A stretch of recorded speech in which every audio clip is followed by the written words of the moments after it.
నమస్కారం.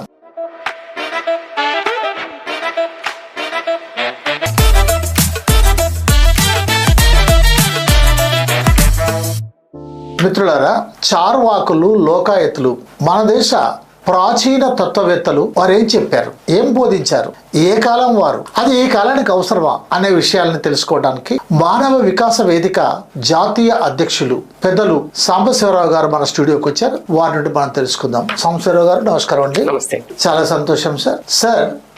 మన దేశంలో బుద్ధుని కాలం కంటే కూడా ముందుగా చార్వాకులు, లోకాయతులు ఇలా చాలా మంది ఉన్నారు. ముఖ్యంగా ఆ ప్రాచీన కాలంలో ఈ చార్వాకులు, లోకాయతులు భౌతికవాదము అనేటువంటి దాన్ని ప్రచారం చేశారనేది మనం పేపర్లలో లేక పుస్తకాలలో చదువుకుంటాం. అసలు ముందు భౌతికవాదం అంటే ఏంటి, భౌతికవాదం కాకుండా ఇంకేం వాదాలు ఉన్నాయి, ఆ ప్రాచీన భౌతికవాదం ఎలా ఉంది, ఇప్పుడు భౌతికవాదం ఎలా ఉంది, అది వివరిస్తారా? ఓకే అండి. భౌతికవాదం అనేది సహజంగా మనిషికి వచ్చే వాదం. మనిషి ఈ భూమి మీదకి వచ్చిన తర్వాత తన చుట్టూ ఉన్న భౌతిక పరిస్థితులను లేదా వాతావరణాన్ని చూసి దానికి తగ్గట్టుగా స్పందిస్తుంటాడు. అతని ఆలోచనలు కూడా దానికి తగ్గట్టుగా వస్తుంటాయి. సో మనిషికి ముందు తెలిసింది ఏంటంటే భౌతికవాదమే. ఆ తర్వాత దాన్ని ఇతర వాదాలు వచ్చి హైజాక్ చేస్తాయి. కాబట్టి మనిషి భూమి మీదకి వచ్చిన తర్వాత నుంచి ప్రకృతిని ఆలోచించటం మొదలు పెట్టాడు. ప్రకృతి గురించి, ఆకాశం గురించి ఎన్ని చేయటం మొదలు పెట్టాడు. దానిలో నుంచే భౌతికవాదం వస్తుంది. మనకి చెప్పేది ఏంటంటే, ఆధ్యాత్మికవాదులు చెప్పేది ఏంటంటే, ఆ మనిషి దేవుడు సృష్టి కాబట్టి దైవం అనే భావన మొదటి నుంచి పిల్లలకి కూడా చిన్నప్పటి నుంచి నేర్పాలి. అది ఆ విధంగా వస్తుంది, పెరగటం వల్ల ఉపయోగం ఉంది అని చెప్తూ ఉంటారు మనకి. అది అసహజ ప్రక్రియ. సహజ ప్రక్రియ ఏంటంటే దేవుడి నుంచి పుడతలేరటవా, దేవుడు లేకుండా ఈ విషయం ఉందంటారా? అదే మన దేశానికి భౌతికవాదం అనేటువంటిదే మొట్టమొదటి తత్వశాస్త్రం.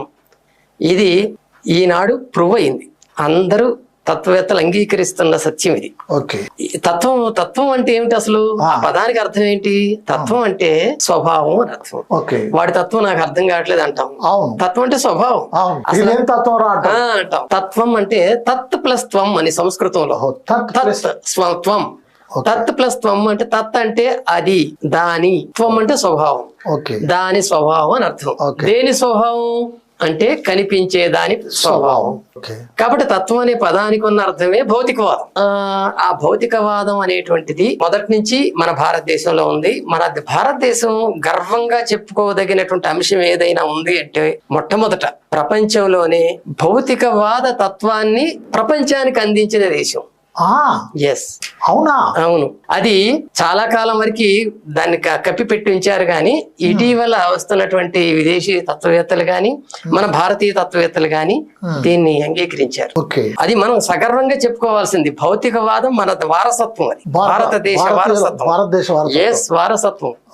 అందువలన అది మాకు వేదాలు ఇంపార్టెంట్, వేదాల్లో మా అన్ని ఉన్నాయి, అంత విజ్ఞానం ఉందని చెప్పేటువంటి హిందుత్వవాదులు గాని, హైందవులు ఎవరైనా కానీ ఒకటి గుర్తించాల్సింది ఏంటంటే, మీ వేదాల్లోనే మీరు చెప్పేటువంటి తత్వానికి వ్యతిరేకంగా భౌతికవాదాన్ని తత్వాన్ని బోధించినటువంటి మేధావులు ఉన్నారు వేదాల్లో. అందులో ఋగ్వేదం ప్రాచీన అన్నిటికన్నా ముందు వేదం అంటాం. నిజానికి ఋగ్వేదానికి ముందు మనకి ఎటువంటి లిటరేచర్ ఇంతవరకు దొరకలేదు. అదే ముందుది అనుకుంటే ఆ ఋగ్వేదంలోనే ప్రశ్నించటం ఉంది, ఆ ఋగ్వేదంలోనే లోకాయతుల యొక్క ఉనికి ఉంది. సో ఇది మన వారసత్వం. కాబట్టి వాళ్ళకి మనం ఏంటంటే వాళ్ళు చెప్పేవన్నీ వింటూ అదే నిజమే అనుకుంటున్నాం, కానీ నిన్నాళ్ళు అసలు అది కాదు. మనకి సనాతన ధర్మం వాళ్ళకి కాదుంది, మనకుంది. వాళ్ళకున్నదంతా వర్ణ ధర్మం, మనకున్నదంతా భౌతికవాదం. కాబట్టి సనాతనత్వం మనకే ఉందని చెప్పుకోవాలి మనం గట్టిగా. సనాతన ఆత్మ అంటే సనాతన అంటే మారకుండా ప్రాచీన కాలం నుంచి వస్తున్నటువంటిది ఏదైనా సనాతనమే. వాళ్ళు ధర్మం అంటున్నారు, అది వర్ణ ధర్మమే. మనం ఏమంటున్నాం అంటే సనాతన భౌతికవాదం ఉంది, ఎప్పటి నుంచో ఉంది మనకి, అది మనం చెప్పుకోవాలి. అయితే ఋగ్వేదంలో ఎక్కడుంది అని ప్రశ్నిస్తారు కొంతమంది. దానికి నేను ఒక ఉదాహరణ చెప్తాను అన్నమాట. ఇప్పుడు బృహస్పతి అనే పేరు మనం చాలా సార్లు వింటాం. బృహస్పతి అంటే దేవతల గురువు అనుకుంటాం, కానీ మనకి ఋగ్వేదంలోకి వెళితే ఇద్దరు బృహస్పతులు కనిపిస్తారు. ఆ ఇద్దరు బృహస్పతుల్లో ఒకళ్ళు భౌతికవాది, ఒకళ్ళు అభౌతికవాది. అది ఋగ్వేదం 10వ మండలంలోనే దాని క్లియర్ కట్ గా ఐడియా ఉంది. ఇద్దరు బృహస్పతుల గురించి ఉంది. ఒక ఆయన పేరు లౌక్య బృహస్పతి, ఒక ఆయన పేరు అంగిరా బృహస్పతి. అంగిరా బృహస్పతి. సో ఈ అంగిరా బృహస్పతి అనే అతను ఆధ్యాత్మికవాదానికి మూలం అయ్యాడు. ఈ లౌక్య బృహస్పతి అనే పేరు దాని గురించి ఎవరు పట్టించుకోరు. దానిలో ఏముందంటే లోక అని ఒక అతను ఉన్నాడు, అతని కొడుకు పేరు లౌక్య బృహస్పతి. లోక ఆయన తండ్రి బృహస్పతి తండ్రి లౌక్య బృహస్పతి అంటే ఎందుకన్నారంటే అతని తండ్రి పేరు లోకస్య పత్యం ప్రమాణ లౌక్య అని చెప్పి సంస్కృతంలో దాని వ్యుత్పత్తి అర్థం చెప్తారు. కాబట్టి లౌక్య బృహస్పతి అంటే లోక యొక్క కొడుకైన బృహస్పతి అని. ఇదిగో అతని పేరు మీద బృహస్పతి చెప్పిన విషయాలే లోకాయతంగా వచ్చాయి. సో ఈ వాస్తవాన్ని, ఈ రకమైనటువంటి చారిత్రక అంశాన్ని ఇవాళ ఎవరు చెప్పట్లేదు. ఆ బృహస్పతి లౌక్య బృహస్పతి ఏం చేశాడంటే ఒక మాట చెప్పాడు. అందులో 10వ మండలం 71వ సూక్తంలో ఒక మాట చెప్పాడు. ఏం చెప్పాడంటే అసతః సదజాయత అన్నాడు. అసతః సదజాయత అనే పదం వాడాడు. అంటే ఏమిటి? అసత్తు నుంచి సత్తు పుట్టింది అని అర్థం. అసత్తు అంటే ఏమిటి? సత్ అంటే ఉండటం, అసత్ అంటే లేకపోవటం. లేకపోవటం. అసత్ అంటే లేకపోవటం కదా. ఏమి లేకపోవటం అంటే ప్రాణం లేకపోవటం. ప్రాణము లేని పదార్థం నుంచి ప్రాణం ఉన్నది పుట్టింది అన్నాడు. ఇది ఆయన ఫిలాసఫీ. అక్కడ అంటే నిర్జీవ పదార్థం నుంచి జీవ పదార్థం పుట్టింది. ఇవాళ సైన్స్ చెప్తుంది అదే. ఆ కాలంలో అంటే దాదాపు 3000 సంవత్సరాల పైన, 3000 సంవత్సరాలకు పైన క్రితం. ఆయన ఎందుకు చెప్పాడు ఇది అంటే ఆయన పరిశీలన ద్వారా ఆయన గ్రహించాడు ఆ విషయాన్ని. నిర్జీవ పదార్థాల నుంచి జీవ పదార్థాలు రావడం అనేది గ్రహించాడు. అందువల్ల చెప్పాడు. అది భౌతికవాదం. కాబట్టి అక్కడ ఉంది భౌతికవాదం. అక్కడి నుంచి ఇది చాలా పాపులర్ అయింది. ఇక్కడ మనకి వేద సమాజంలో మనుషుల్ని ఒక 3 రకాలుగా విభజించుకోవచ్చు. ఏంటంటే వేదాలే ప్రమాణం అని చెప్పే వాళ్ళని వైదిక ఆర్యులు అన్నారు. ఆర్యులు వేదాలు ప్రమాణం కాదు, భౌతికత్వమే ప్రధానం అని చెప్పి అనుకునే వాళ్ళు అవైదిక ఆర్యులయ్యారు. ఇక 3వ తెగ అనార్యులు, అంటే ఆర్య సమాజానికి సంబంధం లేని వాళ్ళు, వాళ్ళనే మూలవాసులు అంటున్నాం. సో ఆనాడు సమాజం ఈ 3 రకాలుగా విభజించవచ్చు. ఇందులో లోకాయతులు ఎక్కడ ఉన్నారు? అవైదిక ఆర్యులు. వీళ్ళు అనార్యులతో కలిసిపోయారు. అనార్యులతో కలిసిపోయి అనార్యులకి ఉపయోగపడే ఫిలాసఫీని డెవలప్ చేశారు. వైదిక ఆర్యులు దాన్ని అంగీకరించలేదు, ఆ ఫిలాసఫీని అంగీకరించలేదు. అట్లా వచ్చింది ఆ స్ప్లిట్ అనేది. సో ఈ అవైదిక ఆర్యుల ప్రభావం, ఈ లోకాయతుల ప్రభావం. లోకాయత అనే పదానికి అర్థం ఏంటంటే లోకంలో వ్యాపించినది. లోకాయత లోకంలో వ్యాపించి ఉన్నది. ఈ అవైదిక ఆర్యులు ఏం చేశారంటే తన భావజాలాన్ని అనార్యుల్లో కూడా తీసుకువెళ్లి ఎక్కువ వ్యాప్తి చేశారు. అందుకే దాన్ని లోకాయత అని పేరు పెట్టారు. సో అక్కడి నుంచి ఏమైంది, అది అందరికీ కూడా ఈ ప్రపంచంలో ఉన్నటువంటి సంబంధ విషయాలనే వీళ్ళు చెప్తున్నారు. మనకి కష్టాలు ఎందుకు వస్తాయి, బాధలు ఎందుకు వస్తాయి, మన ఆలోచనలు ఎలా ఉండాలి, సమాజాన్ని ఎలా మనం నిర్మించుకోవాలి అనేటువంటి అంశాలు వాళ్ళు చెప్తున్నారు. కాబట్టి బుద్ధుడి కంటే ముందు సంగతి నేను చెప్తాను. బుద్ధుడి కంటే ముందు సంగతి. అక్కడ మార్క్స్ వాళ్ళందరికంటే చాలా ముందు సంగతి. చాలా ముందు సంగతి చెప్పాను కదా, 3000 సంవత్సరాల క్రితం సంగతి ఇది.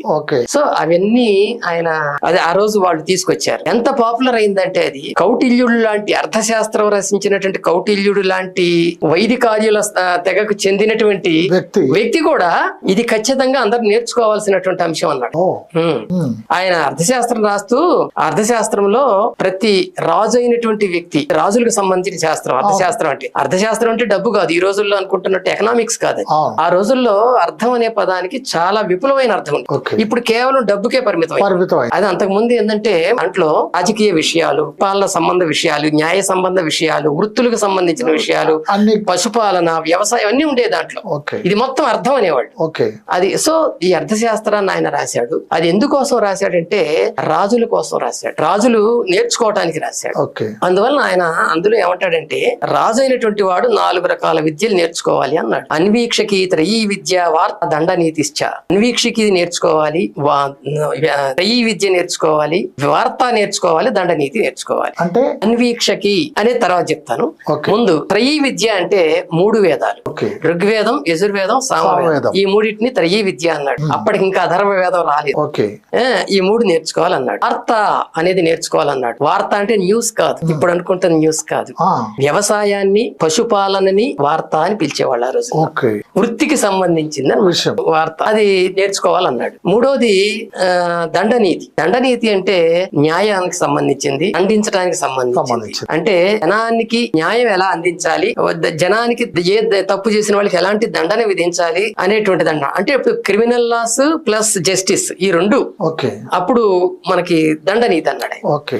ఇవి కాకుండా ఇందాక నేను చెప్పిన అన్వీక్షకి కూడా కంపల్సరీగా నేర్చుకోవాలన్నాడు. అన్వీక్షకి అంటే ఏంటంటే సాంఖ్య శాస్త్రం, యోగ శాస్త్రం, లోకాయతం, ఈ మూడిటిని ఆయన పెట్టిన పేరు అన్వీక్షకి అన్నాడు. అన్వీక్షకి. అది ఈ మూడు శాస్త్రాలు కూడా తెలిసి ఉండాలన్నాడు. అంటే లోకాయత శాస్త్రాన్ని కూడా అందులో చేర్చాడు. ప్రతి రాజు కూడా ఇది చదవాలి, లోకాయత చదవాలన్నాడు. ఎందుకు? వాళ్ళు ఈ ప్రపంచ సంబంధ విషయాలు మాట్లాడతారు, ఇవి రాజుకు తెలిసి ఉండాలి. ఇక సాంఖ్యం, యోగం ఇవన్నీ తాత్విక విషయాలు, అవి వేరే.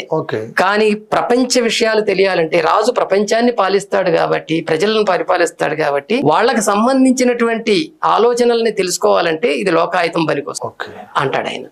సో అంత క్లారిటీ ఆ రోజుల్లో లోకాయుతకు ఉండేది, అంత గౌరవం ఉండేది. ఈ లోకాయుత ప్రభావం మనకి చాలా మంది సమాజంలో మీద పడింది. ప్రకృతి గురించి, సమాజం గురించి ఆలోచించే వాళ్ళ మీద పడింది. ఆజీవకులను ఉండేవాళ్ళు ఆ రోజు. ఆజీవకులు అంటే తమకు తెలిసిన జ్ఞానాన్ని ప్రచారం చేసేవాళ్ళు, ఒక చోట నిలబడరు వాళ్ళు. ఎక్కడికి పడితే అక్కడికి వెళుతూ ఎవరికి కనపడితే వాళ్ళకి తన విజ్ఞానాన్ని, తనకు నేర్చిన చెప్తుంటారు. అలాంటి జీవకుల్లోకి వెళ్ళింది ఈ లోకాయత. ఆ వాళ్ళ ప్రభావంతోనే బుద్ధుడు నాలెడ్జి, అంటే ఈ ప్రపంచానికి సంబంధించిన నాలెడ్జిని నేర్చుకున్నాడు. ఆయన తపస్సు ద్వారా జ్ఞానాన్ని పొందాడు, బుద్ధిని పొందాడు అని చెప్పడం ఏంటంటే, ఏ బుద్ధిని పొందాడు అని అంటే ఇదే ఆయన పొందింది. తపస్సు వేస్ట్, తపస్సు చేయటం వల్ల ఏ ఫలితం రాదు అని చెప్పాడు. రాదు. మనకు తెలుసుకోవాల్సింది ఏంటంటే ప్రజల గురించి, వాళ్ళ బాధల గురించి, వాటిని ఎలా పోగొట్టాలనే శరీరం చిక్కిపోవటం, గడ్డాలు పెరిగిపోవటం తప్ప ఏం కాదు అని ఆయన గ్రహించి ఈ ఆజీవికుల ద్వారా, లోకాయుతుల ద్వారా ఆయన నేర్చుకున్న విషయాల్ని ఆచరణలోకి తీసుకొచ్చాడు. వాళ్ళు థియరీ చెప్తే ఈయన ప్రాక్టీస్ తయారు చేశాడు. అది బుద్ధుడి యొక్క గొప్పతనం ఏంటంటే, లోకాయుతులు చెప్పినటువంటి అంశాలను తీసుకుని దాన్ని జీవితానికి ఎట్లా అప్లై చేయాలి అనే దాన్ని తయారు చేశాడు. అందుకే ఈవేళ బుద్ధుడిని ప్రపంచవ్యాప్తంగా ఏ దేశంలోకి వెళ్ళినా యాన్షియంట్ హ్యూమనిస్ట్ అని పిలుస్తున్నారు. The first humanist in the world అని కూడా అంటున్నారు. అది ఆయన ఇంప్లిమెంట్ చేశాడు, కొత్త జీవిత విధానాన్ని తయారు చేశాడు.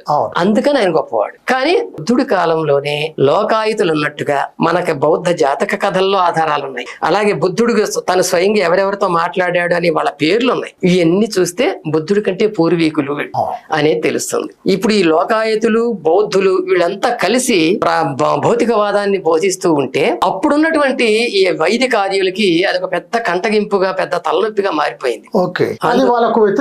వ్యతిరేకం అనిపించింది. మన పునాదులు కదులుతున్నాయి, మనకి అక్కడ స్థానం పోతుంది అనిపించింది.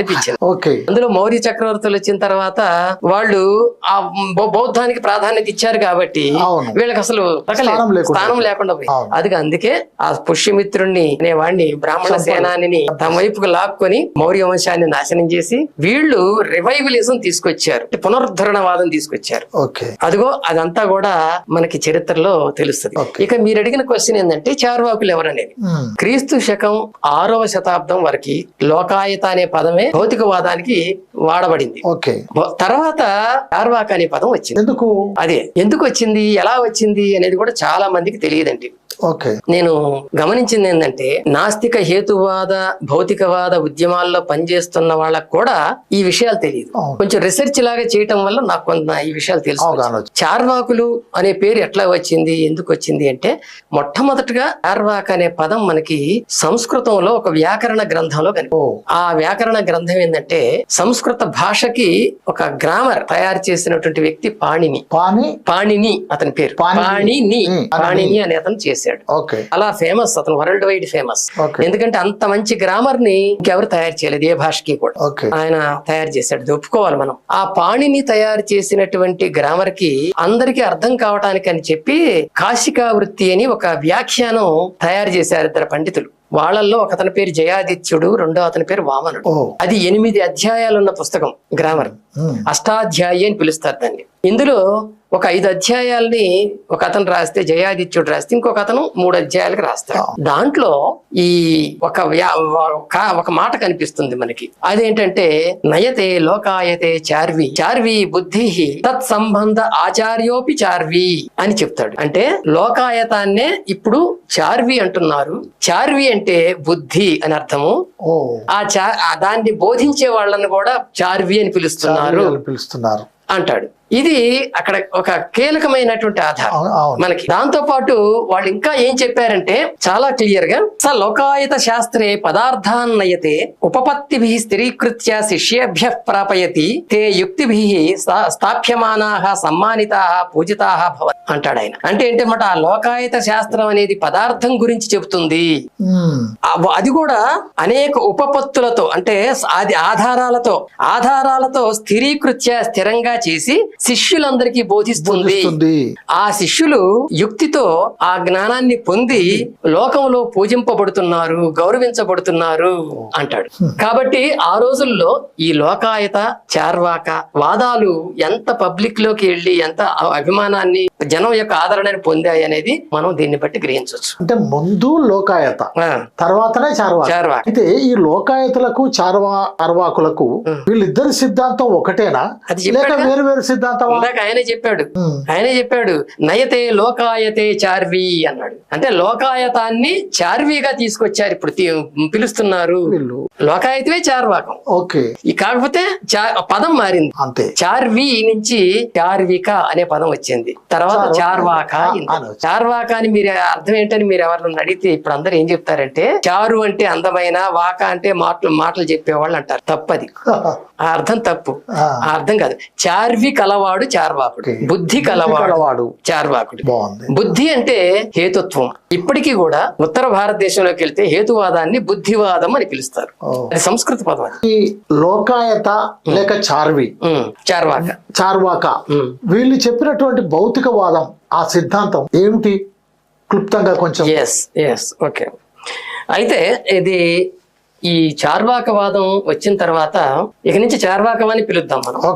వచ్చిన తర్వాత చాలా మందిలో దీని ప్రభావం పడింది, పండితుల్లో కూడా. మహాభారతం, రామాయణం, ఇంకా పురాణాలు, తర్వాత వివిధ తత్వశాస్త్ర గ్రంథాలు, వీటన్నిటిలో కూడా చార్వాకం గురించి మనకి మన భౌతికవాద వారసత్వాన్ని గురించి మనమే స్టడీ చేయట్లేదు, కానీ వైదికాదులు వాళ్ళ గ్రంథాల్లో మొట్టమొదటిగా చార్వాకవాదాన్ని చెప్పిన తర్వాతనే వాళ్ళ వాదాలను చెప్పేవాళ్ళు. ఇది గమనించాలి. మనకు లేని ఇంపార్టెన్స్ వాళ్ళు ఇచ్చారు దానికి. గ్రేట్. అది మనం చెప్పట్లేదు ఎక్కడ. అది ఇప్పుడు ఏంటంటే, వాళ్ళు సపోజ్ ఒక తత్వవేత్త ఉన్నాడు అనుకోండి, ఆయన తన మొత్తం ఈ ప్రపంచంలో ఉన్న తత్వాల గురించి ఒక పుస్తకం రాయాలనుకున్నాడండి. మొట్టమొదట స్టార్ట్ చేసేది ఆయన చార్వాకతోటే. మీరు అది మాత్రమే వాస్తవం కనుక. అదే వాస్తవం కాదు, అదే మొదటి శాస్త్రం, మొదటి తత్వశాస్త్రం. అందుకని దానిలో ప్రారంభిస్తాడు. 14వ శతాబ్దంలో మాధవాచార్యుడని, సాయణ మాధవుడు అంటారు అతన్ని, విజయనగర సామ్రాజ్యాన్ని స్థాపించడానికి ఆయనే కారకుడు. హరిహర్రాయలు, బుక్కరాయలు దాన్ని స్థాపించడానికి ఆయన గురువు. వాళ్ళకి విద్యారణ్య స్వామి అని కూడా అంటారు ఆయన. ఆయన సర్వదర్శన సంగ్రహం అని బుక్ రాస్తాడు. మొత్తం దర్శనాలన్నింటినీ పరిచయం చేయడానికి రాస్తాడు అది బుక్. మొట్టమొదట చార్వాకవాదంతో మొదలు పెడతాడు ఆయన. ఆ మొదలుపెట్టి చార్వాకులు ఏమేం చెప్తున్నారు చాలా చక్కగా రాస్తాడు. ఆయన వ్యతిరేకంగా రాయడు, యాక్చువల్ గా వాళ్ళు ఏం చెప్తున్నారో అదే రాస్తాడు. రాసి చివరిలో ఒక మాట అంటాడు, ప్రజల యొక్క ప్రయోజనాలను, ఇహలోక సమస్యలను పరిష్కరించటానికి చార్వాకవాదమే సరైనది అంటాడు. అని చార్వాకవాదాన్ని ఖండించాలని చాలా మంది ప్రయత్నం చేస్తారు, కానీ దురుచ్ఛేదం హి చార్వాకస్య చేష్టితం అంటాడు చివరికి. చార్వాకవాదాన్ని ఖండించడం ఎవరి వల్ల కాదు. ఆయన ఇచ్చిన సర్టిఫికెట్ అది మనకి. విద్యారణ్య స్వామి, మాధవాచార్యుడు 14వ శతాబ్దంలో. అలాగా చాలా పుస్తకాల్లో ఉన్నాయి. మహాభారతంలో శాంతి పర్వంలో చార్వాకుడు అనే ఒక పాత్ర ఉంటది, రామాయణంలో జాబాలి అనే ఒక పాత్ర ఉంటది. సో ప్రతి దాంట్లో మీరు భాగవతంలో వేణ మహారాజు అనే ఒక పాత్ర ఉంది. అట్లా దేనిలో చూసుకున్నా వీళ్ళ గురించి ఉంది. కాకపోతే వాళ్ళు దాంట్లో చెడుగా చూపిస్తారు, వాళ్ళకి వ్యతిరేకం కాబట్టి. కానీ తత్వవేత్తలు మాత్రం వాళ్ళ గొప్పతనాన్ని చాటి చెప్పారు. అది. సో ఇది దీనిలో ఉన్న ముఖ్యాంశాలు ఏంటి అని అడిగారు. భౌతికవాదం ఉన్న తర్వాత దాన్ని భౌతికవాదం అనాలంటే వాళ్ళు ఎటువంటి భౌతిక అంశాలను చెప్పారనేది మనకు తెలియాలి. దేని భౌతికవాదం చెప్పారనేది తెలియాలి, అది ఇంపార్టెంట్. సో వీళ్ళు చెప్పిన భౌతిక అంశాలని నేను 4 రకాలుగా విభజిస్తాను. ముఖ్యంగా ఇంకా చాలా ఉంటాయి, మెయిన్ నేను 4 చెప్తాను నేను. ఒకటి ఏంటంటే స్వభావవాదం. వాళ్ళు చెప్పింది ఈ ప్రపంచంలో ప్రతిదీ కూడా స్వభావ సిద్ధంగానే ఏర్పడింది అంటారు వాళ్ళు. దాన్ని ఎవరో ఒక దేవుడో లేకపోతే ఇంకొకటో మాయో మంత్రమో కాదు దీనికి కారణం. స్వభావ సిద్ధంగానే ఇది వచ్చింది. అంటే ప్రకృతి అనే దానికి ప్రతిదాన్ని కూడా ఏర్పాటు చేసే శక్తి, దాన్ని నాశనం చేసే శక్తి కూడా ఉంది. కాబట్టి ఎవరు దాని గురించి చేయక్కర్లేదు అని వాళ్ళు స్వభావవాదం చెప్పారు. మీకు ఇక్కడ మహాభారతంలో భీష్మ పర్వం అనే దాంట్లో ఒక కొటేషన్ ఉంది. నకర్తృత్వం నకర్మాణి లోకస్య సురజతి ప్రభు నకర్మ సఫల సంయోగం స్వభావస్తు ప్రవర్తతే అని చార్వాకులు చెప్తారని అందులో చెప్పారు. అంటే ఈ ప్రపంచంలో దేనిని ఎవరు చేసేవాళ్ళు లేరు, దేనిని చెడగొట్టేవాళ్ళు లేరు, అదంతా కూడా స్వభావ సిద్ధంగానే జరుగుతోంది అని చెప్పి చార్వాకులు అంటారని అది ఏ ప్రభువు వచ్చి చెప్పడు కాదు, ఏ ప్రభువు వచ్చి చేయడు ఆ పని, ఏ దేవుడో వచ్చి చేయడు, అవి సహజంగానే జరుగుతుంటాయి అని చెప్పారు. ఇంకా సర్వసిద్ధాంత సంగ్రహం అనే దాంట్లో సిఖినస్ చిత్రయేత్ కోవా కోకిలాన్క ప్రకూలయే స్వభావ వ్యతిరేకేణ విద్యతేనాత్ర కారణం అన్నారు వాళ్ళు. చార్వాకులు ఈ విధంగా ఉంటారని చెప్పి ఆ సర్వసిద్ధాంత సంగ్రహం రాసిన వ్యక్తి చెప్పాడు. వాళ్ళ వాదాన్ని వినిపిస్తూ. అంటే నెమళ్ళు ఉన్నాయి, నెమళ్ళకి రకరకాల రంగు పింఛాలు ఎవరిచ్చారు, కోకిలకి అంత మధురమైన కంఠం ఎవరిచ్చారు, ఇవన్నీ స్వభావ సిద్ధంగానే జరుగుతున్నాయి తప్ప ఎవరో ఒకరిచ్చినవి కాదు అని చార్వాకులు అంటారని చెప్పి చెప్పాడు. అగ్నిరుష్ణో జలం శీతం సమస్పర్శస్తథా నిలహ కేనేదం చిత్రితం తస్మాత్ స్వభావా తరిహి అవస్థితి అని చెప్పంటాడు. ఎక్కడ ఇది కూడా సర్వదర్శన సంగ్రహంలో అగ్నికి వేడి ఉంటుంది, నీటికి చల్లదనం ఉంటుంది, గాలికి ఈ రెండు ఉంటాయి సమానంగా. అగ్ని ఉంటది, వేడి ఉంటది, చల్లదనం ఉంటది. ఇవన్నీ వీటికి ఎలా వచ్చాయి, స్వభావ సిద్ధంగానే వచ్చాయి, ఎవరో కల్పించినవి కాదు. అలాగే ప్రపంచంలో ప్రతిదానికి ఒక స్వభావం ఉంటుంది, అది సహజంగానే వస్తుంది అని దాంట్లో చెప్పారు. నకంటకానాం ప్రకృతి తైక్ష్ణ్యం విచిత్ర భావం మృగపక్షిణాంచ మాధుర్యం ఇక్షో కటుతాంచ నింబే స్వభావత సర్వమిదం ప్రవృత్తం అని రాహమిహిరుడు రాసిన బృహత్ సంహితకి వ్యాఖ్యానం చెప్తూ ఒక అతను పండితుడు రాస్తాడు. ఇది చార్వాకుల వాదం ఎలా ఉంటుందని. నా కంటకానం ప్రకరోతి తైష్ణ్యం, ఎవరు కూడా ముళ్ళుకి పొదును ఎవరో ఇచ్చింది కాదు. అలాగే రకరకాల మృగాలున్నాయి, పక్షులున్నాయి, వాళ్ళకి రంగులున్నాయి, వాటికి కోతలు వేరున్నాయి, అరుపులు వేరున్నాయి, ఆహారం వేరుంది, ఇవన్నీ కూడా ఒకళ్ళు ఇచ్చినవి కాదవి. అలాగే సహజ సిద్ధంగా వచ్చినాయి. చెరుకుకి తీయదనం ఎవరిచ్చారు, అలాగే వేపకి చేదుదనం ఎవరిచ్చారు, అవి సహజంగా వచ్చినాయి, ఒకళ్ళు ఇచ్చినవి కాదు అని చెప్పి చార్వాకులు అంటారని చెప్పి ఆయన కోట్ చేస్తాడు దాన్ని. అలాగే అపరే లోకాయితిక స్వభావం జగత కారణమాహు స్వభాదేవ జగద్ విచిత్రముత్పద్యతే స్వభావతో విలయం యాతి. చార్వాకులు ఈ జగత్తు యొక్క తత్వాన్ని గురించి చెబుతూ స్వభావ సిద్ధంగానే ఈ ప్రపంచం నడుస్తున్నదని చెప్పి చెబుతారు. స్వభావ సిద్ధంగానే అనేక విచిత్రాలు ఈ భూమి మీదకి వస్తున్నాయి, స్వభావ సిద్ధంగానే అనేక ప్రళయాలు కూడా వస్తున్నాయి, ప్రకృతి విపత్తులు కూడా వస్తున్నాయి, అవి ఎవరో చేయటం లేదని చెప్పి వాళ్ళు అంటారే. అంటే ఆనాడే ఒక రకంగా దేవుడు లేడు, సృష్టి లేదు, దయ్యము లేదు, ఏమి లేదు అనేటువంటి విషయాన్ని చెప్పగానే చెప్పారు. ఆ మాట లేక అదే భౌతికవాదం. రెండోది వాళ్ళు చెప్పింది ఇంకొకటి అద్భుతమైనటువంటి ఏంటంటే ప్రత్యక్ష ప్రమాణం. ప్రమాణం అనే పదం మనం చాలా వాడుతుంటాం. అవును, ప్రమాణం అంటే ఏంటి, అది కొలత అనుకుంటుంటాం మనం. వాళ్ళు ఏమన్నారంటే అంటే జ్ఞానం, ప్రమాణం అంటే జ్ఞానాన్ని కొలిచేది, జ్ఞానం ఎలా వస్తుందో చెప్పేది ప్రమాణం. జ్ఞానం ఎలా వస్తుందో చెప్పేది ప్రమాణం. దాని ఇప్పుడు అర్థం మారిపోయింది మనకి. అవును, తత్వశాస్త్రంలో ఆ పదం అట్లా వాడారు. ఇంకా రాను ప్రమాణం చేయి దాని మీద పెట్టారు.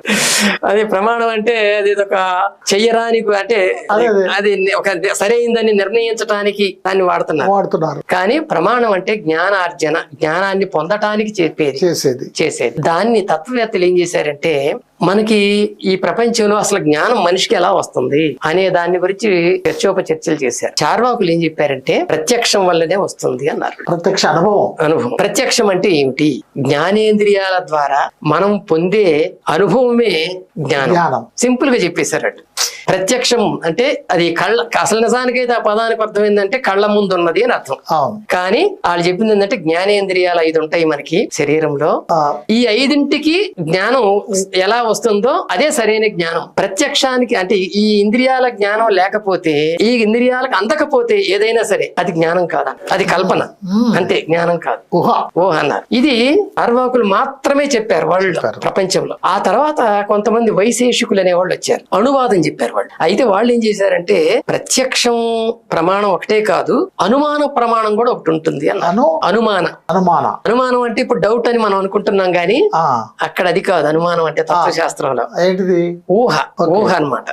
ఇప్పుడు సపోజ్ ఎక్కడైనా సరే అక్కడెక్కడో పొగ వస్తుంది, మనం మేడ మీదకి వచ్చి కూర్చున్నాము, ఆడ దూరంగా పొగ అనిపిస్తుంది, మనం ఏమనుకుంటాం, ఏదో తగలబడుతుంది అనుకుంటాం. ఇదే అనుమాన ప్రమాణం అన్నారు. పొగ వస్తుంది అంటే నిప్పు లేకుండా పొగ రాదు, కాబట్టి అక్కడ నిప్పు ఉంది అనే జ్ఞానాన్ని మనం పొందటం, ఇది అనుమానం. కాబట్టి ఇది కూడా జ్ఞానం పొందటానికి ఒక ప్రమాణమే అన్నారు. కానీ తర్వాత వచ్చినటువంటి శాస్త్రకారులు, సాంఖ్య శాస్త్రం, యోగ శాస్త్రం, వీళ్ళిద్దరు ఏం చేశారంటే శబ్దం కూడా ప్రమాణమే అని 3వది చేర్చారు. ప్రత్యక్షము, అనుమానము, శబ్దము, ఈ 3 చేర్చారు. ఈ విషయాలు మనకి కొంచెం కొత్తగా ఉంటాయి కానీ చాలా అవసరం మనకి తెలియదు. శబ్దం అంటే ఏమిటి? పదాలు. మనం ఒక పుస్తకం చదువుతాం, ఆ పుస్తకం మనకు నచ్చిన ఒక తెలిసిన రచయితది, లేదా మనం ఒక మేధావి అనుకుంటున్నటువంటి ఒక వ్యక్తిది, అందులో రాసి మనం నిజమే అని నమ్ముతాం. కాబట్టి మనకు ఆ వ్యక్తి మీద ఉన్న గౌరవంతో మనం దాన్ని నమ్ముతాం. కాబట్టి ఆ శబ్దాన్ని చూసి నమ్ముతున్నాం కానీ ఆయన చూసి నమ్మట్లేదు మనకి. అందువలన ఈ శబ్దం కూడా మన జ్ఞానానికి ప్రమాణమే అన్నారు సాంఖ్యులు, యోగవాదులు. అంటే పతంజలి రాసిన యోగ శాస్త్రం ఉంది కదా, ఆ యోగవాదులు, సాంఖ్యులు, వీళ్ళిద్దరు ఈ 3 ప్రమాణాలు అన్నారు. ఈ సాంఖ్యులు, యోగవాదులు, లోకాయతులు, చార్వాకుల తర్వాత ఇదంతా తర్వాతే. మొదట లోకాయతులే, అది తర్వాత న్యాయశాస్త్రం వచ్చింది. గౌతముడనే అతను న్యాయశాస్త్రం రాశాడు. ఆయన ఏం చేశాడంటే ఉపమానం కూడా ఒక ప్రమాణమే అన్నాడు. 4 అయిన ప్రత్యక్షము, అనుమానము, శబ్దము, ఉపమానం. ఉపమానం అంటే ఏంటి? పోలిక. ఒక పోలిక చెప్పడం, ఆ పోలిక ద్వారా కూడా మనకు జ్ఞానం వస్తుంది అన్నాడు. ఇప్పుడు మనం ఎంత చెప్తున్నా ఒక విషయం అర్థం కాదు, ఒక పోలికి చెప్పామనుకో వెంటనే వాడు బాగా తింటున్నాడు అని అంటాం. ఎంత తింటున్నాడో మనకు అర్థం కాదు. కుంభకర్ణుడిలాగా తింటున్నాడు అన్నాం అనుకోండి, అబ్బో అంటే చాలా తింటున్నాడు అని మనకు అర్థమైంది. ఇది కుంభకర్ణుడు లాగా అనేది ఉపమానం. కాబట్టి దీని వల్ల కూడా జ్ఞానం వస్తుంది అన్నారు. ఈ 4 ఉంటాయి జ్ఞానార్జనకి అని అన్నారు. ఆ తర్వాత పూర్వ మీమాంస అని ఒకటి వచ్చింది. వాళ్ళు ఏమన్నారంటే ఈ 4టితో పాటు ఇంకొకటి చేర్చారు, అర్ధాపత్తి అన్నారు. అర్ధాపత్తి అంటే ఇంకొక విషయాన్ని మనం జాయింట్ చేసుకోవడం, జోడించడం. అర్ధ ఆపత్తి, మరొక దాన్ని తీసుకొచ్చి జాయింట్ చేసుకోవడం. అది ఎట్లా అంటే దానికి ఒక ఉదాహరణ, ఇతను బాగా లావుగా ఉన్నాడు, అయినా నేను పగలు చూస్తున్నాను, ఎప్పుడు అసలు తింటలేదు ఇతను, లావెట్లా అయ్యాడు, నేను రోజు చూస్తున్నా అతన్ని అంటాం. అంటే నువ్వు చూస్తుంది పగలు చూస్తున్నావు, లావు ఎట్లా అవుతున్నావు నీకు తెలియదు. రాత్రి తినొచ్చు కదా, రాత్రి ఎక్కువ తినొచ్చు కదా అనే దాన్ని మనం తీసుకొస్తున్నాం మళ్ళీ దాని వల్ల కూడా లావు కావచ్చు కదా. అంటే ఇంకొక దాన్ని మనం జాయిన్ చేసుకోవటం, ఇది కూడా ఒక ప్రమాణమే అన్నారు. ఇంకొకళ్ళు వచ్చారు, ఉత్తర మీమాంస లేదా వేదాంతం అంటారు దాన్ని. వాళ్ళు వచ్చి ఇంకొకటి జాయిన్ చేసి అర్ధాపత్తిగా అనుపలబ్ధి అన్నారు. అనుపలబ్ధి అంటే ఉపలబ్ధం కానిది, మనకి ఎదురుగా కనిపించనిది అన్నారు. అంటే ఏంటి? ఎదురుగా కనిపించలేదంటే ఇక్కడ ఒక కొండ ఉండాలి అని ఒక అతను అంటాడు, ఆడ లేదు కాబట్టి నాకు ఆ జ్ఞానం లేదు, ఆడ కొండ లేదు కాబట్టి కొండ లేదనే జ్ఞానం నాకు వచ్చింది అని అంటారు వాళ్ళు. అది అనుపలబ్ధి అంటారు. ఆడ లేదు కదా, లేని దాని వల్ల లేదనే జ్ఞానం వచ్చింది, అంటే నెగటివ్ జ్ఞానం కూడా వచ్చింది అని. ఇట్లా 6 అంశాలు మొత్తం దీంట్లో చెప్పారు. అయితే ఎక్కువ మంది తత్వవేత్తలు ఏమన్నారంటే ఇవన్నీ కాదు, చార్వాకులు చెప్పిందే కరెక్ట్, ఇవన్నీ కూడా ఇంద్రియాల సహాయంతో చెప్పినవే, మీరు ఇవి చెప్పిన ఇంద్రియాలకు లేకుండా ఇవి రావు. వాళ్ళు చెప్పింది ఏదైతే ఉందో అది మూలమే, అదే మూలం వీటన్నిటికీ అని చెప్పారు. సో వాళ్ళు చెప్పిన ఆ ప్రత్యక్ష ప్రమాణం అనేటువంటిది జ్ఞానార్జనలో ఒక గొప్ప అంశం. దీని వల్ల భౌతికవాదం డెవలప్ అయింది. ఆనాడు మన సమాజంలో ఈ చార్వాకుల యొక్క ప్రభావం ఎలా ఉండేది? దానిలోకి వెళ్ళబోయే ముందు మీరు అడిగింది ఇంకా ఆన్సర్ ఉంది. ఏంటంటే భౌతికవాదంలో కొన్ని ముఖ్య అంశాలు చెప్పమన్నారు కదా, ఇప్పుడు 2 చెప్పాను. స్వభావవాదం, ప్రత్యక్ష ప్రమాణం. 3వది చతుర్భూతవాదం. చతుర్భూతవాదం. ప్రపంచం అంటున్నాం మనం. ప్రపంచం అంటే అర్థం ఏంటి? పంచభూతాలతో ఏర్పడింది అని చెప్తారు వేదాంతులు. పంచభూతాలు అంటే గాలి, నీరు, నిప్పు, నేల, ఆకాశం. ఈ 5టిని పంచభూతాలు అన్నారు. చార్వాకులు మొట్టమొదట ఈ వాదాన్ని తీసుకొచ్చారు. వాళ్ళు 5వ భూతాన్ని 4 భూతాలు అన్నారు. చతుర్భూతవాదం వాళ్ళది. గాలి, నీరు, నేల, ఈ 4 వల్లనే ఈ ప్రపంచం ఉంటుంది. గాలి, నీరు, నేల, నిప్పు. వాళ్ళు ఒప్పుకుంది ఏంది? ఆకాశం. ఆకాశం అనేది మూలభూతం కాదు. భూతం అనే పదానికి దయ్యం అనే అర్థం కాదు. భూతం అనే దానికి నానార్థాలు ఉన్నాయి. జీవి అనే అర్థం ఉంది, జీవి అనే అర్థం ఉంది. రెండోది మూలకం. ఈవేళ ఎలిమెంట్ అంటున్నాం ఇంగ్లీష్. ఆ ఎలిమెంట్ అనే దాన్ని అప్పుడు భూతం అని పిలిచారు. అంటే ఏదైతే ఒక వస్తువు ఏర్పడటానికి మూల కారణం అవుతుందో అది భూతం. కాబట్టి 4 అన్నారు వాళ్ళు. చతుర్భూతవాదం చెప్పారు. ఈ వేళకి కూడా అదే కరెక్ట్. సైన్స్ కూడా దాన్ని ప్రూవ్ చేసింది. ఆకాశం అనేది ఒక భౌతిక పదార్థం కాదు అది. కాబట్టి దాన్ని భూతం అంటానికి లేదు. భూతం నుంచే భౌతికం వచ్చింది. భౌతికవాదం అంటే ఏమిటి? భూతాలతో ఏర్పడిందని చెప్పటం. ఏ భూతాలు? పంచభూతాలు కాదు, చతుర్భూతాలు. 4 భూతాలతో ఏర్పడింది భౌతికవాదం. వాళ్ళు ఏం చెప్పారంటే ఈ 4 ఈ ప్రపంచం నడుస్తున్నది అన్నారు. వీటి కలయికల ద్వారానే ప్రపంచంలో అన్ని వస్తున్నాయి. అయితే ఇది కొంచెం క్రూడ్ గా మొరటుగా అనిపిస్తుంది ఆ రోజుల్లో. ఓకే, ఇప్పుడు ఈ 4 ఎట్లా ఏర్పడతాయి వస్తువులన్నీ అనిపిస్తుంది మనకి. కానీ ఆ రోజుల్లో వాళ్ళు చెప్పింది కరెక్ట్. దాన్ని ఇప్పుడు ఎక్స్పెండ్ చేశారు సైంటిస్టులు. ఇప్పుడు 92 మూలకాలను కనిపెట్టారు వాళ్ళు. నేచురల్ మూలకాలని, సహజంగా ఉన్నాయి, చిన్న చిన్నవి అన్నమాట. వాళ్ళు గాలి అనే దాన్ని తీసుకొని గాలిలో oxygen, hydrogen, nitrogen, carbon dioxide ఎన్ని ఉన్నాయి ఇవన్నీ కనిపెట్టారు. అట్లాగే మట్టి తీసుకున్నారు, మట్టిలో బోల్డ్ ఉంటాయి. అట్లా వాళ్ళు సూక్ష్మంగా వెళ్ళారు. కానీ మూలాలు ఇవే. ఆకాశం నుంచి వాళ్ళు ఏం కనిపెట్టలేదు. ఆకాశం అంటే శూన్యం అంతే. ఆ పదార్థం లేకుండా, వస్తువు లేకుండా అదే ఊహాజనితంగా కనిపెట్టేది ఉండదు. అది ఊహాజనితమే. అదే. సో ఇప్పుడు కూడా వాళ్ళు చతుర్భూతాల్లో నుంచే అన్ని మూలకాలను తయారు చేశారు. 4వ అంశం ఏంటి? 4వ అంశం అంటే ఈ చతుర్భూతవాదంలో మనం కొన్ని తెలుసుకో. ఆ రోజుల్లో వాళ్ళు ఎంత పర్ఫెక్ట్ గా ఊహ చేశారంటానికి 1-2 మీకు చెప్తాను. ఒకటి ఏంటంటే వాళ్ళు ఎట్లా చెప్పారంటే పృథివ్యాది భూత సంహత్యాం తదా దేహాది సంభవ మదశక్తి స్వరాగేభ్యో యద్వత్ తద్వత్ స్థితాత్మత అన్నారు. అంటే వాళ్ళు ఉదాహరణ చెప్పారు. 4 భూతాలు కలయికతో ఎలా ఏర్పడిందయ్యా అని వాళ్ళని అడిగేవాళ్ళు. అంతే కదా. అడిగితే వాళ్ళు కొన్ని ఉదాహరణలు చెప్పేవాళ్ళు. మనం సారాయి తయారు చేస్తాం. సారాయి తయారు చేసేటప్పుడు నీళ్లు కావాలి, బెల్లం లాంటిది కావాలి, పిండి లాంటిది కావాలి, ఇవన్నీ కొన్ని ఉండాలి. అంతే కదా. వీటన్నిటినీ కలిపి పులియబెడితే అందులో నుంచి మొత్తం వస్తుంది. అవును, మొత్తం అనేది వస్తుంది. ఎక్కడి నుంచి వచ్చింది? వీటిల్లో ఎక్కడన్నా మొత్తం ఉందా? నీళ్లలో ఉందా? పిండిలో ఉందా? మరి బెల్లంలో ఉందా? దేంట్లో లేదు. కలయిక ద్వారా వచ్చేసింది, కొత్తది వచ్చింది కదా. ఇది కారణం అంటారు. ఆ తెలివి చూడండి ఆనాడు. ఈవేళ సైన్స్ కూడా అదే చెప్తుంది. కెమిస్ట్రీ ఏం చెప్తుంది? ఒక మూలకం ఇంకొక మూలకం పడితే కొత్త మూలకం వస్తుంది. అంతే కదా. ఆక్సిజన్, హైడ్రోజన్ కలిస్తే నీరు వస్తుంది అని చెబుతుంది. అవును. సో ఈ థాట్ వాళ్ళకి ఆనాడు ఉంది. ఇంకోటి ఇంకా సింపుల్ గా ప్రజలకు అర్థమయ్యే రీతిలో చెప్పారు. జడభూత వికారేషు చైతన్యం యత్ దృశ్యతే తాంబూల పోగ చూర్ణానాం యోగాద్రాగ యువోత్థిత అన్నారు. జడం అంటే కదలనిది, భూతం అంటే కదిలేది. జడభూత వికారేషు అంటే కదలనిది, కదిలేది అయిన వస్తువులు ఏవైతే ఉన్నాయో వాటిల్లో వచ్చే మార్పులన్నీ కూడా, వాటిల్లో ఉన్నటువంటి చైతన్యం కూడా అది సహజంగానే ఈ మూలకాల ద్వారా వస్తుంది, ఈ భూతాల ద్వారా వస్తుంది. ఉదాహరణ ఏంటంటే తమలపాకు ఉంది, వక్క ఉంది, సున్నం ఉంది. ఈ మూడింటిని కలిపి తింటే మన నోరు ఎర్రబడుతుంది. ఆ ఎర్రదనం తమలపాకులో ఉందా? లేదు. వక్కలో ఉందా? లేదు. సున్నంలో ఉందా? లేదు. మరి ఎట్లా వచ్చింది? మూడు కలపటం. అది చతుర్భూతవాదం ఆయన వాళ్ళు చెప్పి ఎంత ఈజీగా వాళ్ళు జనానికి అర్థమయ్యేటట్లు, అంటే మూలకాల కలయికతో కొత్తవి వస్తాయి అని చెప్పారు అని చెప్పడానికి ఆనాడు వాళ్ళు చేసిన ఊహలే. గ్రేట్ అండి, గ్రేట్. సో ఇది ఇక వాళ్ళు చెప్పిన 4వ అంశం. మీకు 4 అంశాలు నేను చెప్తానని చెప్పాను కదా. 4వ అంశం ఏంటంటే ఇది చాలా ఇంపార్టెంట్.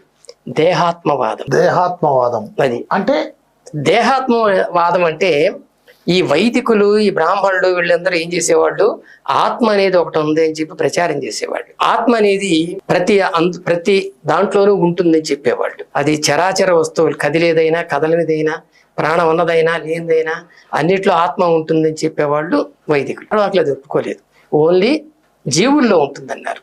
ఆ జీవుల్లో ఉండేది కూడా ఆత్మ కాదు అన్నారు. ఓకే. శరీరమే ఆత్మ అన్నారు. ఓ, శరీరాన్ని మించిన ఆత్మ లేదు. లేదు. మనకి భగవద్గీత కానీ ఇవన్నీ ఏం చెప్తున్నాయి అంటే మనిషి చనిపోయిన తర్వాత ఆత్మ అనేటువంటిది బయటికి వెళ్తుంది, బయటికి వెళ్ళి ఇంకొక ప్రాణిలోకి వెళ్తుంది, అప్పుడు అది ఇంకొక జీవితాన్ని పొందుతుంది అని చెప్తారు. ఒక షర్ట్ విడిచేసి ఇంకో షర్టును. సో అది తప్పు అన్నారు. శరీరానికి మించిన ఆత్మ లేదు, శరీరమే ఆత్మ. దాన్నే దేహాత్మవాదం అని పిలుస్తారు. ఎంత అద్భుతమైన ఇదంటే వాళ్ళు ఆత్మ పేరుతో మోసం చేస్తున్నారు. పరలోకాలు ఉన్నాయని, పుణ్యపాపాలు ఉన్నాయని, ఈ స్వర్గ నరకాలు ఉన్నాయని, ఆత్మ ఈ స్వర్గానికో లేదా నరకానికో వెళ్తదని ఇవన్నీ చెప్పి మోసం చేస్తుంటే వాళ్ళు ఒకటే చెప్పారు, చనిపోయిన తర్వాత శరీరం నుంచి ఏది బయటికి వెళ్ళేది ఉండదు, అంతా ఇట్లా కలిసిపోతుంది. అంతే. వాళ్ళు చాలా క్లియర్ గా చెప్పారు. దీన్ని దేహాత్మవాదం అన్నారు. ఈ దేహాత్మవాదంలో వాళ్ళు చెప్పినటువంటి కొన్ని ఉదాహరణలు మీకు చెప్తాను. జీవితంచ శరీరంచ జాత్యైవ సహజాయతే. జీవితం గాని శరీరం గాని ఒకేసారి వస్తాయి, ఆ రెండు ఒకేసారి పుడతాయి. శరీరం లేకుండా జీవితం ఉండదు, జీవితం లేకుండా శరీరం ఉండదు, శరీరం ఉన్న తర్వాత ఖచ్చితంగా దానికి ఒక జీవితం ఉంటుంది. కాబట్టి ఈ రెండు ఒకేసారి పుడతాయి. ఉభౌ సహ వివర్ధేతే ఉభౌ సహ వినశ్యతే. ఆ రెండు కలిసే పెరుగుతాయి, రెండు కలిసే నశిస్తాయి. అంతేగాని ఆత్మ అనేది సపరేట్ గా శరీరం నశించిన తర్వాత కూడా ఆత్మ ఉండదు అని చెప్పారు. తర్వాత చిన్నస్య యది వృక్షస్య సమూలం ప్రతిరోహితః బీజాన్యస్య ప్రవర్తంతే మృతః క్వః పునరేష్యతి. ఇది ఎన్ని మహాభారతంలో ఉన్నవని చెప్పేది. ఇప్పుడు ఏం చెప్పారంటే ఒక పెద్ద చెట్టు ఉంది, ఆ చెట్టుని వేళ్లతో సహా పెకిలించేసాం, మళ్ళీ ఆ చెట్టు అక్కడ పుట్టమంటే పుడతదా? ఏది పుట్టిస్తుంది? దాని నుంచి వచ్చిన విత్తనాలే మళ్ళీ అటువంటి చెట్టును తయారు చేస్తాయి. అంతే కదా, మనం కూడా అంతే. మనం చచ్చిపోయిన తర్వాత మళ్ళీ మనమే పుట్టాలంటే పుట్టం. మన నుంచి వచ్చినటువంటి సంతానం ఎవరైతే ఉన్నారో వాళ్ళు మన ఉనికిని నిలబెడతారు. ఇది చెప్పారు భౌతికవాదం. ఆత్మ అనేది వేరేది లేదు అని చెప్పడానికి వాళ్ళు చెప్పింది. ఇంకా రామాయణంలో వీళ్ళు ఏం చెప్తారంటే ఎంత అద్భుతమైన అనిపిస్తుంది మీకు. బీజమాత్రం పితా జంతో శుక్రశోణితమేవచ సంయుక్తం ఋతుమన్ మాత్ర పురుషస్యేహ జన్మతః. మనుషులు ఎలా పుడతారో చెప్పాడు రామాయణంలో.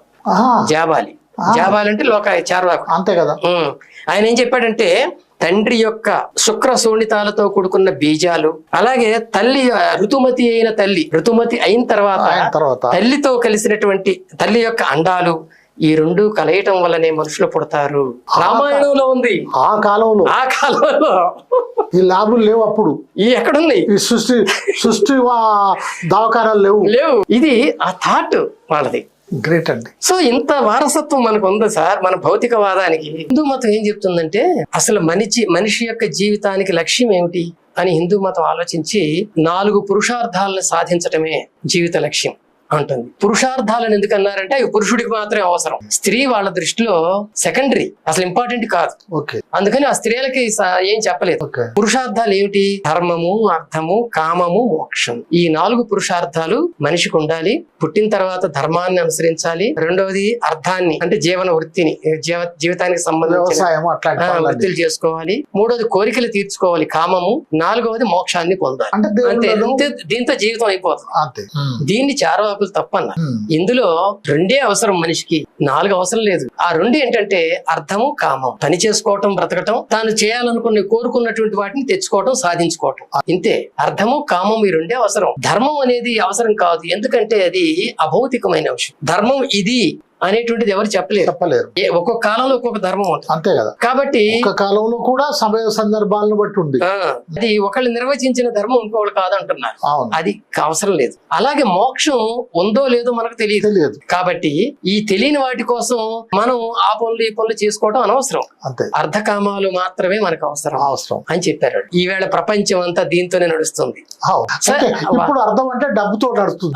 డబ్బు కానీ అర్థం అంటే పని అన్ని ఉంటాయి దాంట్లో. పరిపాలన, అడ్మినిస్ట్రేషన్ ఇవన్నీ దాంట్లోకే వస్తాయి. అప్పుడు వాళ్ళు చెప్పారనమాట, ఆ 2 చెప్పారు. అది వాళ్ళ యొక్క మేధస్సుకి ఎగ్జాంపుల్. రెండవది వాళ్ళు ఏం చేశారంటే జీవితానికి లక్ష్యం సుఖంగా జీవించటం, పద్ధతిగా జీవించటం, నీ విలువలతో జీవించటం అని చెప్పారు.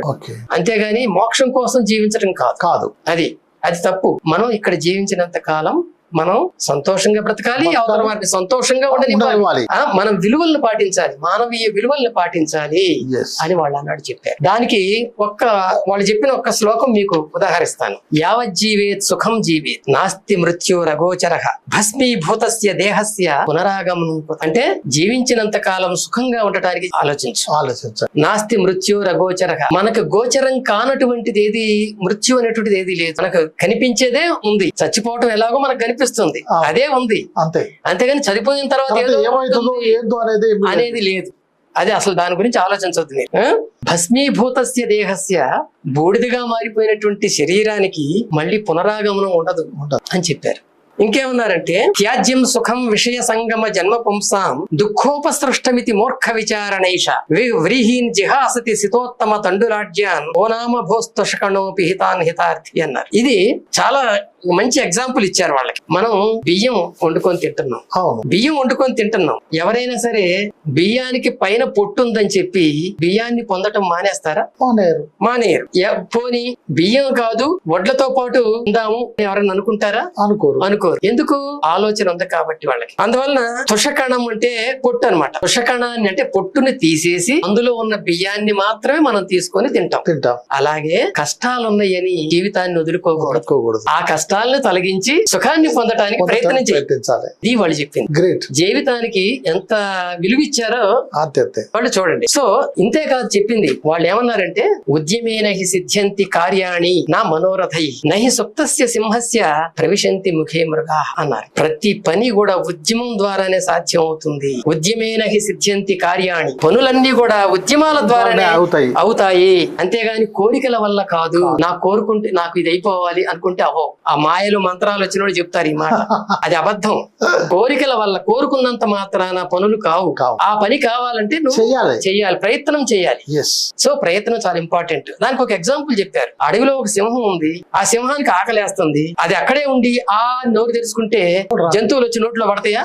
పడవు. అది వెళ్ళాలి, లేచి తిరిగి వేటాడుకోవాలి అని చెప్పారు. సో మనం జీవితంలో దేన్నైనా సాధించాలంటే ప్రయత్నం చేయాలి అన్నారు. ఉద్యోగినం పురుష సింహం ఉపైతి లక్ష్మీ దైవేన దేయమితి కాపురుషా వదంతి దైవం నిహత్య కురు పౌరుషమాత్మశక్త్య యత్నే కృతే దిన సిద్ధ్యతి కోత్ర దోష అన్నారు. ఎంత బాగా చెప్పారు చూడండి. ఉద్యోగినం పురుష సింహం ఉపైతి లక్ష్మీ, ఎవరైతే ప్రయత్నాలు చేసి సాధించాలనుకుంటారో అలాంటి వాళ్ళకే సంపదలు వస్తాయి. దైవేన దేయమితి కాపురుషా వదంతి, అన్ని దేవుడే ఇస్తాడు, దేవుడే ఇవ్వాలి, నారు పోసిన వాడు నీరు పోయడా అనుకునే వాళ్ళు కాపురుషులు, చెడు మూర్ఖులు వాళ్ళు. అలా అనుకునే వాళ్ళు మూర్ఖులు. అందుకని దైవం నిహత్య కురు పౌరుషమాత్మశక్త్య, దేవుణ్ణి తొలగించి నీ స్వయం శక్తితో ప్రతిదాన్ని సాధించు. యత్నే కృతే దిన సిద్ధ్యతి కోత్ర దోష. ఒకవేళ సాధించే ప్రయత్నంలో ఏదన్నా ఫెయిల్ అయ్యావనుకో దాంట్లో పోయేదేముంది, ఇంకోసారి ప్రయత్నిస్తాం అని చెప్పారు. ఎంత అద్భుతమైన చాలా ఉపదేశాలు మనకి చూడండి. ఈవేళ మనం చెప్తున్నాం ఇవన్నీ 3000 సంవత్సరాల క్రితం పర్సనాలిటీ డెవలప్మెంట్ పేరుతో ఇవాళ చెప్తున్నాం. అది ఆనాడు చెప్పారు.